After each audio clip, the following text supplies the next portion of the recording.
ଲୁକ ପୁସ୍ତକ 12 ଅଧ୍ୟାୟ 24 ପଦ କହେ ଯେ ଚଢ଼େଇ ମାନଙ୍କ ବିଷୟରେ ଆମମାନଙ୍କୁ ପ୍ରଭୁ ଶିକ୍ଷା ଦେବା ପାଇଁ ଚାହାନ୍ତି।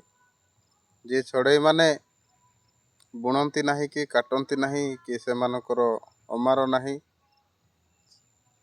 ଆମ ପରି, କିନ୍ତୁ ପ୍ରଭୁ ସେମାନଙ୍କୁ ଖାଦ୍ୟ ଯୋଗାନ୍ତି। ଆଉ ପ୍ରଭୁ କହିବା ପାଇଁ ଆମମାନଙ୍କୁ ଚାହାନ୍ତି ଯେ ତୁମମାନେ ପକ୍ଷୀମାନଙ୍କ ଠାରୁ ଶ୍ରେଷ୍ଠ, ଆମେ ପକ୍ଷୀ ଠାରୁ ବେଶୀ ଶ୍ରେଷ୍ଠ ଆମେ। ତ ଏ ବାକ୍ୟ ଦ୍ୱାରା ଆମେ କ'ଣ ବୁଝୁଛୁ? ପ୍ରଭୁ ଆମମାନଙ୍କୁ କେବେ ମଧ୍ୟ ଅଭାବରେ ରଖିବେ ନାହିଁ, ନିରାଶରେ ରଖିବେ ନାହିଁ। ମାତ୍ର ଆମମାନେ ପ୍ରଭୁଙ୍କ ଠାରେ ଭରସା ରଖିବା ଆବଶ୍ୟକତା ଅଛି। ପ୍ରିୟ ପ୍ରଭୁଙ୍କର ଲୋକମାନେ, ଆପଣଙ୍କ ପରିବାରରେ ଆସିଥିବା ଅଭାବ ନିମନ୍ତେ ଚିନ୍ତିତ ହୁଅନ୍ତୁ ନାହିଁ।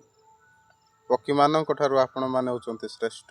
ଏହା ମୁଁ କହୁନାହିଁ, ମାତ୍ର ଈଶ୍ୱରଙ୍କର ପବିତ୍ର ବାକ୍ୟ କହୁଅଛି, ଯାହା ଈଶ୍ୱର ନିଜେ କହିଛନ୍ତି। ସେଥିପାଇଁ ବିଶ୍ୱାସ ଓ ଭରସା ସହିତ ଈଶ୍ୱରଙ୍କ ଠାରେ ପ୍ରାର୍ଥନା କର, ସେ ପ୍ରଭୁ ଆପଣମାନଙ୍କୁ ସମସ୍ତ ବିଷୟ ଯୋଗାଇବେ। ଆମେନ୍।